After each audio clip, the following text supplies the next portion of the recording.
Buruketa honetan ditugu.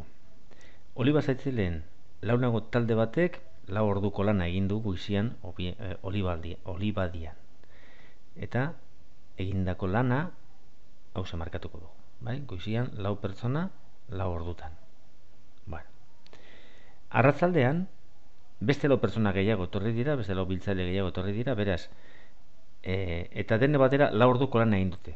Orduan, goizian egin dutenen bikoitza.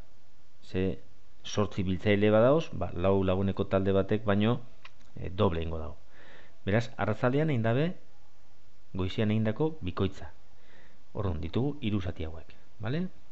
Hau, 4 lagunen artean egindakoa eta hau 8 lagunen artean egindakoa. Ze 8 artean egiten dabe 4ek baino 2 aldiz, bikoitza. Eta esaten digute, egindako lana dala egin behar zenaren 3 bostenak. Hemen 3 bosten badaoz, hori esan nahi dago, beste 2 bosten faltatzen dira egiteko.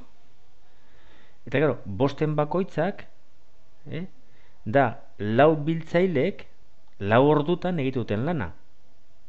Beraz, hauze egiteko 4 lagunek 4 ordu behar dabe, eta beste hau ere beste 4 ordu. Beraz, geratzen dana amaitzeko dira 4 gehi 4, 8 ordu. Vale? Fijaten basarie, nik hemen ariketa honetan, azalpen honetan, bakarrik egin dut grafika hau, zuek nik hemen esandako gauza guztiak, edo azalpenak, edo ideiak, idatzi egin behar izango dituzue azterketan. Vale? Ez du balio izango idaztea. Marrazki hau, hemen ipini 4 biltzaile 4 ordu, 8 biltzaile 4 ordutan, orduan hemen 4 gehi 4 ez. Hau, azalpen hori nik esandakoa idatzi behar duzu. Vale? Hau itziko dugu olanik zuek ikusteko zelan doian.